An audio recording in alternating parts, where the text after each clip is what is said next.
Hey, what's up, guys? How's everybody doing? Doing great. How are you, sir? Good. You can hear me good? Yep. I'm good. All right, cool. Cool. All right. Well, welcome to another call. I wanted to just first go through all the weight loss shout outs, and there are a bunch this week. Sorry if I mispronounced your name.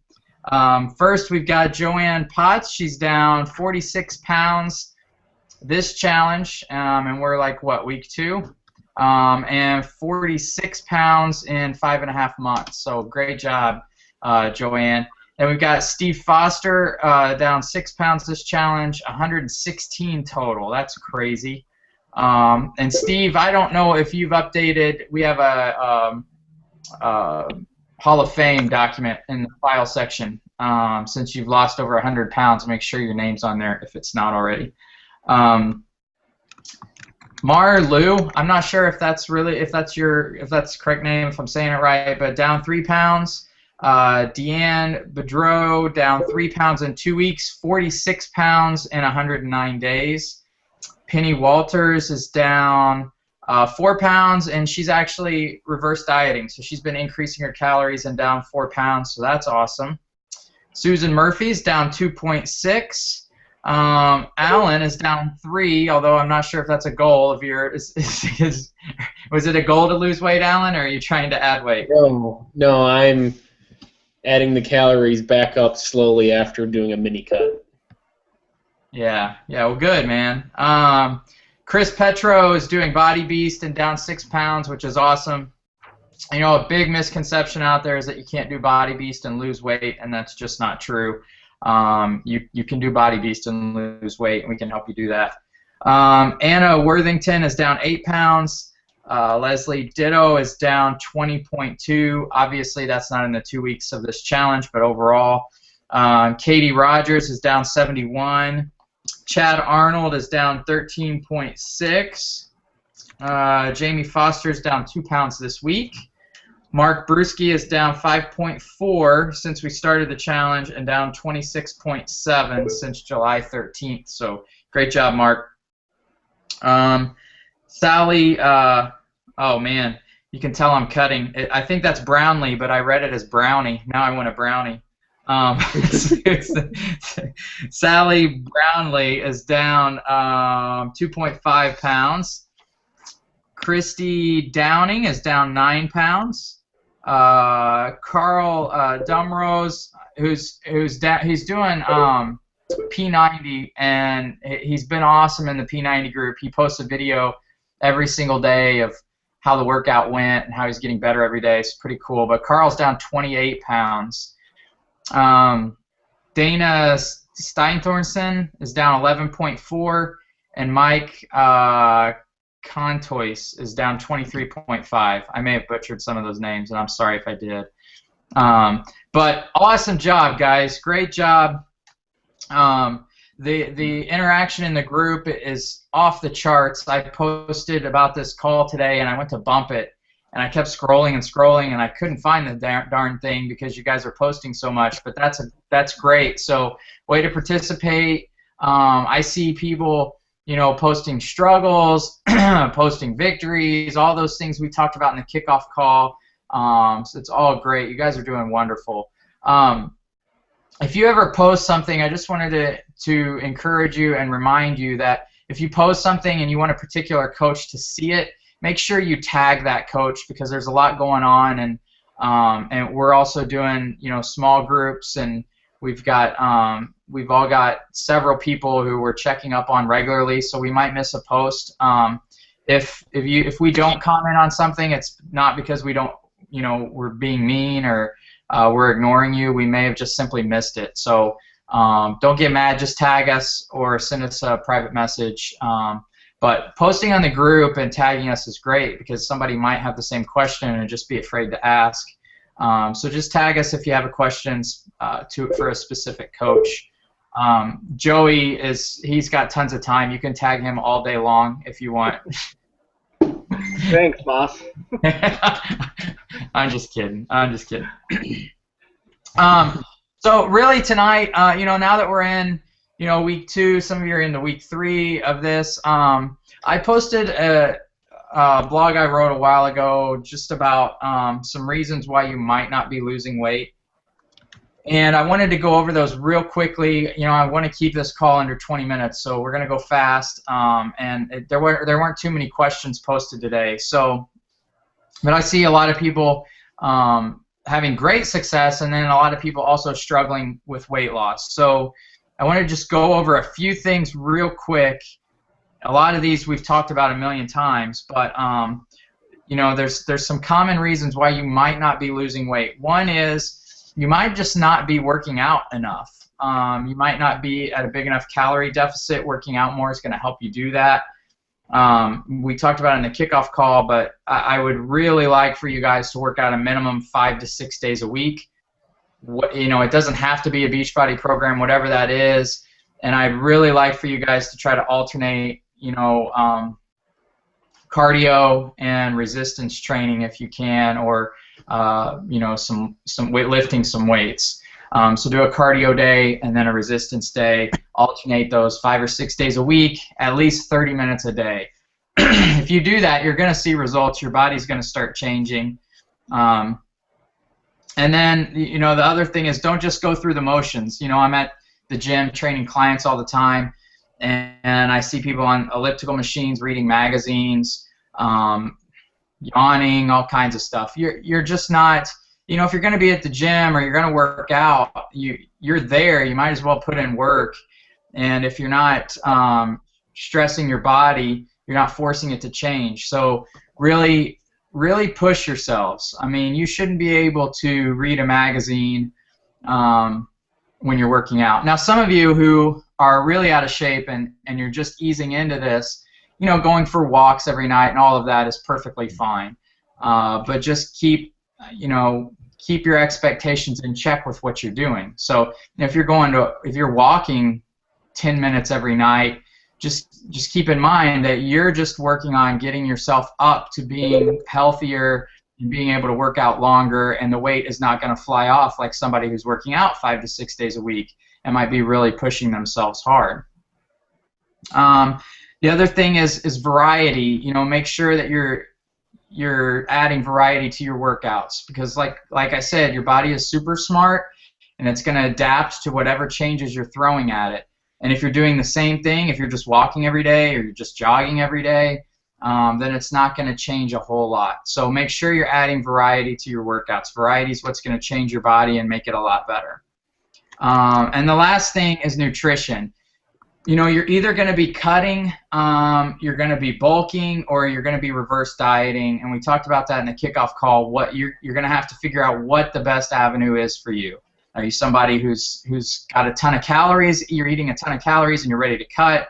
Are you somebody who's really thin and you're trying to add muscle and you're bulking? Or are you somebody who is just eating the bare minimum amount of calories and you don't have much energy and you need to reverse diet? So figure out which person you are to help you figure out what your nutrition goals are, what your calories are, what your macros are. And then the biggest mistake I see of everybody I talk to is they may be entering stuff into MyFitnessPal, but then they're not actually weighing and measuring their food. And that can really throw you guys off. Being off, you may think you're you're eating, you may be logging half a cup of rice, and it may be a cup of rice, and you might be off 95 calories and 20 carbs or something. So if you're eating rice every day, if you're somebody that eats the same thing every day, by the end of the week you could be off 600-700 calories and have an extra 150 carbs in your diet and not realize it, and just not have any clue as to why you're not losing weight, and you just might be eating a lot more than you think you are. So you have to weigh and track your food. A lot of people will definitely may log 6 ounces of chicken when it's 8 ounces of chicken. So buy a scale. You can get them at Walmart or Meijer for $15-20, and then just weigh and measure your food. That way you know what's going in your body. You know exactly what's going in. Alan, do you have anything to add to that, or Joey or Mark? No, you pretty much got that covered, I think. You know, one thing that that goes along with, you know, are you pushing yourself in your exercises? You know, are you doing something you enjoy doing? Yeah. If you hate cardio, you know, doing a cardio intensive program probably isn't the best thing for you to do. Doing something with more resistance training would give you a lot more benefit because you enjoy it and you'll push yourself harder. That being said, it's good to challenge yourself with stuff you don't like too, because I was never a weightlifting guy, and I'm starting to like it. So. Yeah, that's true too. So you never know unless you try it. It's true. Yeah. I mean, both great points. You definitely want to do things you like, but I can see Mark's point too. Try some new things, and you know, we all hate stuff we're bad at, and the more we do stuff we're bad at, the better we get at it, and the more fun it is. So, except for running. Running does not apply, but everything else does. I agree 110% with you. Yeah, I agree with that. I'm not a fan of running either. Oh, and yoga. Yoga does not apply to that either, but yoga and running are out. Everything else applies to that. No, yeah, I mean, no, I see. I think both are valid points. Because you don't, you know, if my only workout every day was to run, I wouldn't work out because I just hate it. I hate it more than anything. But that being said, you know, when I started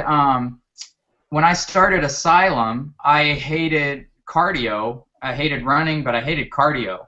And by the end of Asylum, I loved cardio. I loved that type of cardio. So I tried something new, and I can do Insanity and Asylum, and actually have some fun with it. You know, and for somebody who really hates cardio, I like those two programs. I think that comes down to more of a problem if you're struggling with motivation. Right. You know, if you're to the point where I'm going to work out, it just depends on what I'm doing, and that's not a question, then, you know, Mark, I think your point is very valid. It's really good to work on your weaknesses. But if you're just getting started and you're just having to fight every day to get the drive to get into your workout, then, you know, start with something you enjoy doing. I agree with. Consistency is the best thing that you can do to ensure progress, for sure, by far. Yeah, and you got to be doing a workout that you love, and you know, you can get to a point like P90X will always have a special place in my heart because that's what I used to lose all my weight. But there was a time where I was like, gosh, I don't know if I can go through this workout again. I've been doing it for a year. And that's when Asylum came out, and it was just what I needed to get me excited about fitness again and change things up. And then Body Beast came out, and that even changed things up more. So I think it's fantastic to always change programs. So yeah, good points. And you know, kind of to touch on that, Mike Berry had asked a question. Wanted to know when to go up in weights. I don't have the exact question, but he wanted to know when to go up in weights. He's doing P90X3, and when he goes up in weights, his pull-up numbers go down.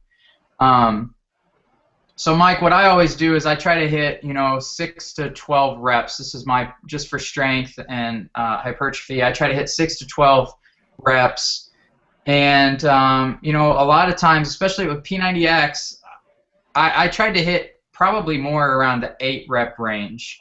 And what I would do is if I got to 8 and I had perfect form, it was time for me to bump the weights. So I'd always put a little up arrow. Now if I got to 8 and my form got kind of sloppy, then I'd just put a straight line and I'd leave it where it was. If I got to 6 and couldn't get to 8, then I kept it the same. I also put a straight little line and just waited till I got up to 8. If I could only get to 5 or whatever, then I definitely put a down arrow and fix that the next week. I don't think your pull-up numbers might go down a little bit, but I think you're working on other areas of your body. I think eventually your pull-up numbers will start to go up as you get stronger and increase your weights. I think it's always good to increase your weights, and I think your pull-up numbers will eventually go up. What do you think, Alan? Yeah, pull-ups are tough. I would let your pull-up numbers be what they are, and then focus on that. I when I was doing like P90X workouts, I was always in about that 8-rep range. So if I was hitting 8 or I got an extra rep, then I'd go up and weight, and just let your pull-up numbers be what they are. And push yourself. I mean, don't cop out like I could probably do 2 more, but I don't want to. Push it, and it's fine. I mean, if you do 8 pull-ups or you do 15 pull-ups, I mean, it's hard. Right. So. Right. And you're gonna work your muscles appropriately. Yeah. Yeah, and I don't know if you're using the pull-up assist or a chair or whatever, but I'd still crank out as many as you can without that, and then drop down to the pull-up assist or use a chair and bust out as many more as you can, because pull-ups is to me just a max move. I just do as many as I can. Yeah. And they're not always going to be the same number. You might have a day where always. It just sucks. Yeah. I mean, some days, doing my chest and tris workout, I had to drop weight on one of the tricep moves because I got to, I had done this weight the 2 workouts prior, and I did about 3 reps and went, nope. So I dropped it down a little bit and then did the rest of the reps, and some days you're just tired. Yep. So yeah, you just never know. There's so many factors that go into that. If you have a bad day, you can't let that defeat you. You just now if you have 5 or 6 days, I think actually somebody in the Year of the Beast group asked this, but if you have 5 or 6 days where you're just dragging and can't get things going, then it's possible that you're just fatigued and you need a rest week, or what we call a deload week, where you go down to about 60%. And you still, lift weights, but you're at a lower percentage just to kind of recharge your body. And that often helps people, and they come back stronger than ever when that happens. But you'll know if you have a week where you're just dragging, you're really tired, and you just can't lift like you normally do, then you definitely need a rest week or a deload week. And don't feel married to the schedules that the programs give you for that rest week. I mean, everybody's different. So, I take about 2 rest weeks a year. It just depends how I feel. Some people need a rest week every 90 days. So take a rest week whenever you need it. Just listen to your body.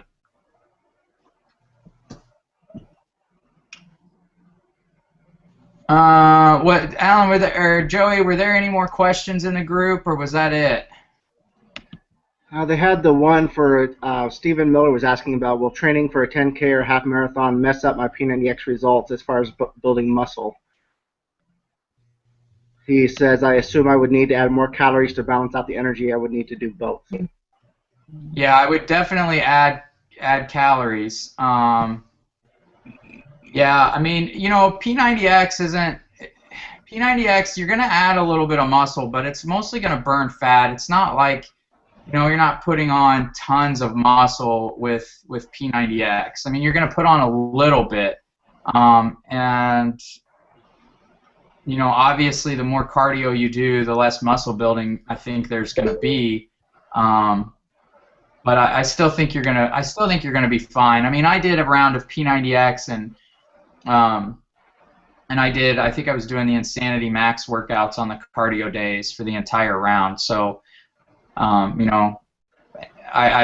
was still fine, but what do you think, Alan? Yeah, I mean, you're gonna tone and you're gonna gain a little bit, but P90X muscle's not what it was designed from the base for. I mean, it just has a lot of cardio in it. Now, I will add that did you say he was doing X3? I thought he said X, but I might be wrong. No, he was doing X. Okay. You know, it's still good for running. I mean, because you train your legs with resistance, and it helps you run. The plyometrics will help you run.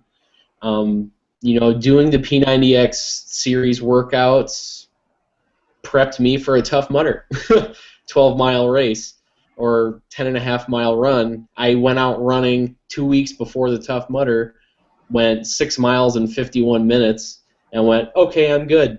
I mean, that's all I trained for running, and most people spend like months running, preparing for these, and I was just doing P90X 3 and 2. Yeah. So, you know, they will help, but, you know, definitely, you know, put in some more. You said half marathon? Yeah, 10K or half. Yeah. I mean, you know, you'll need to train a little bit for it, but just, you know, beef up your carbs on those days, and you'll be all good. Yeah, or you know what I might do is, you know, I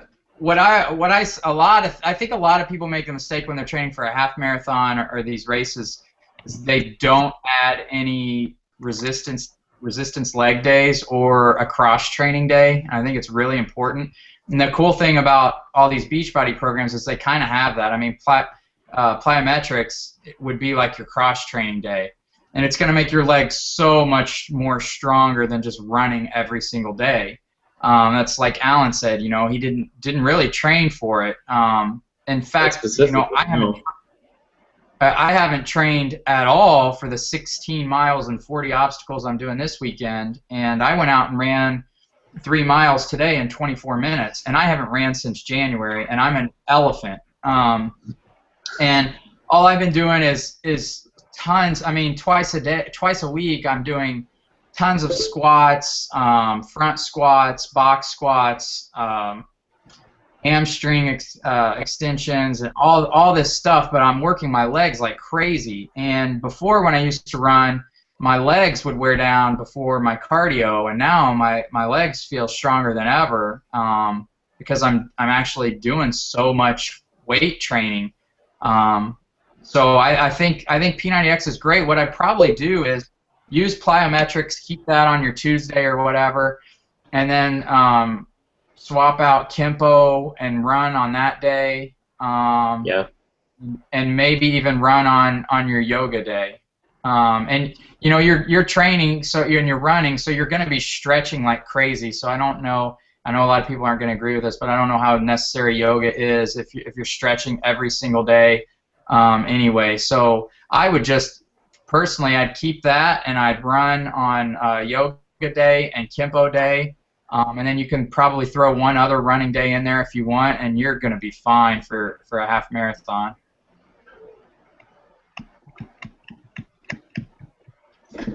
Ha! Caught the fly. Oh, and by the way, Lance, since you told people to tag me, that's all they've been doing since you mentioned that.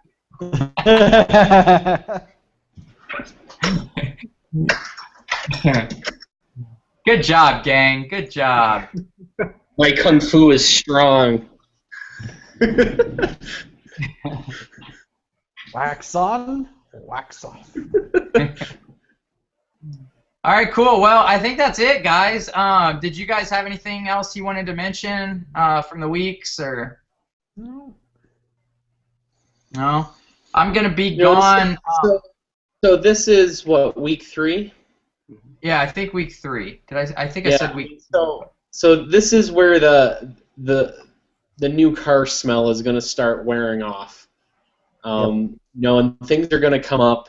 And I don't really feel like doing this today, or I really want that cheeseburger, and even though I can't fit it in my macros, if you can. But you know, really, you know, so this is where the herd starts to separate. You know, really, if you're having trouble with motivation, reach out. You know, tag a friend you have in the group, tag one of us coaches. You know, we're here to help, and it's a community effort. So, you know, plug in if you're having a hard time, reach out, and we all want to help. So just, you know, the people, and I tell this to people all the time. It's the really successful people are not those who never fail and make mistakes. The successful people are the ones that fall flat on their face, get up, and keep going. They simply outlast. I know I've had hard times. Lance is a really good example of him having a really hard time when he got his metabolism down. And, you know, he just put his head down and grinded through it, and now he's out the other side and in better shape than ever. So it's just, you have to outlast, and you will get where you want to be. Yeah, and you know, think of those, for those of you that went for the prize box, you know, get that sheet of paper out that I made you write down and look at it, because now is the time when a lot of people start falling off. Anybody can commit to a workout program for 3 weeks. That's not that hard. 90 days is a whole nother story. I mean, it takes a lot. You have to really, really want it, and you have to have that reason why you want it, and you have to keep continually reminding yourself of why you're doing it until it becomes a habit and a lifestyle. But that first month is well, the first couple weeks aren't too bad, and then it's, you know, then that voice in your head starts, and I've seen it with some of you on posts where you're getting a little down and you're not sure if maybe this is working or if this is right, and that's when you really just have to be honest with yourself, and are you doing those 4 things that I mentioned at the beginning of the call? And if you're doing those 4 things that I mentioned and you're still not seeing results, then please reach out to us so we can figure out what's going on. Because in, you know, the 4 years I've been doing this, I can't think of one single example where somebody's been doing those 4 things and hasn't got results.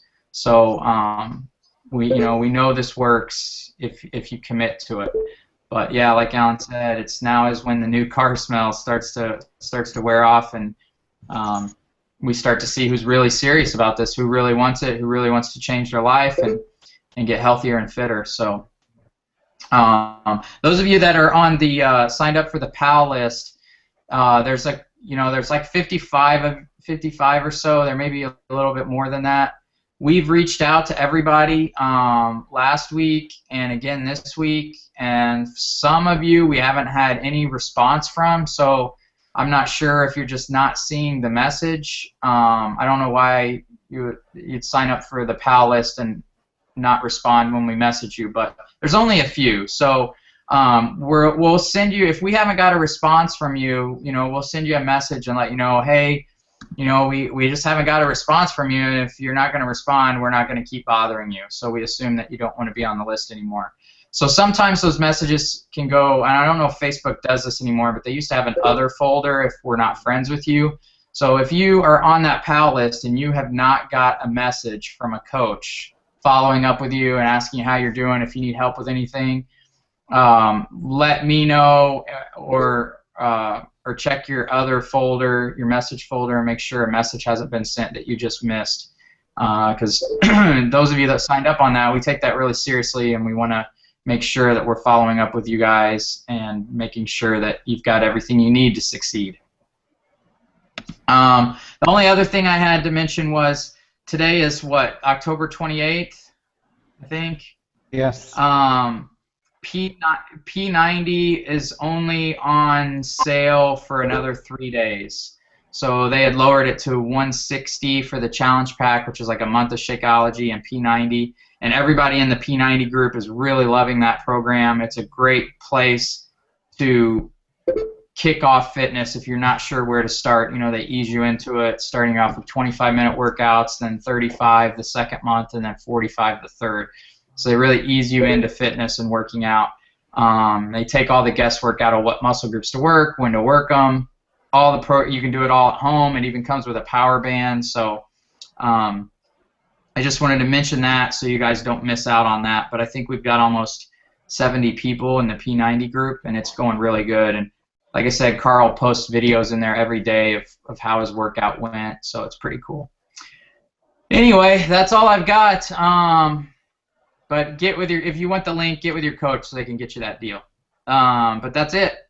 So, you guys have anything else? Last chance. One more motivation minute. I've always got something else to say, right? All right, cool. No, that's great, man. So, here's one thing I tell people a lot if they're struggling with motivation.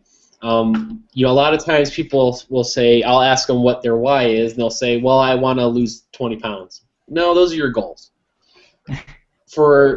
Right? Your why, something deep-seated that's really driving you to achieve that goal.